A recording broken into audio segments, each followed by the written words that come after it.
Pinag-aandaan na ng ilang local government units ang pagbibenta ng 20 pesos na kada kilo ng bigas simula bukas, Mayo 1. Ang detalye sa Balitang Pambansa ni Robinson Cabardo Jr.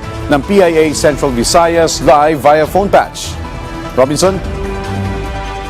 Opisyal na yung ililunsad ng pamahalaan dito sa probinsya ng Cebu, ipapakatupad ng T20 Rice Program sa gaganating launching ceremony bukas, May 1, dito sa Cebu Provincial Capital.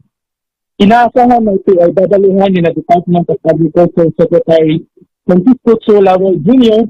at iba pang mga opisyal ng DA, Food Terminal Incorporated at National Food Authority.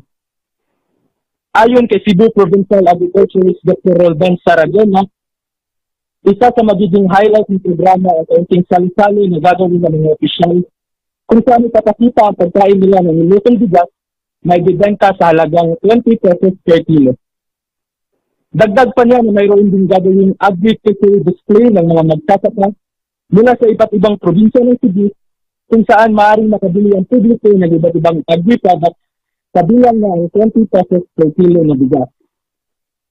Sa kabilang banda, sa opisyal na pagkakatupad ng naturang programa na magbibenta ng 20 pesos per kilo na bigas, nagpahayag ng kanyang papuri at isasalamat ang taga-Cebu na si Aling Emma sa Pangulong Bongbong Marcos sa pagtupad nito sa pangakong magkaroon ng 20 pesos per kilo na bigas.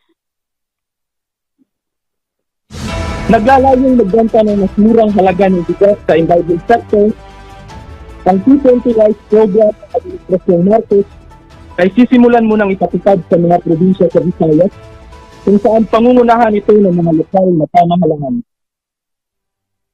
Mula sa Philippine Information Agency Central Visayas, Robinson Cabardo, Balitang Pambansa.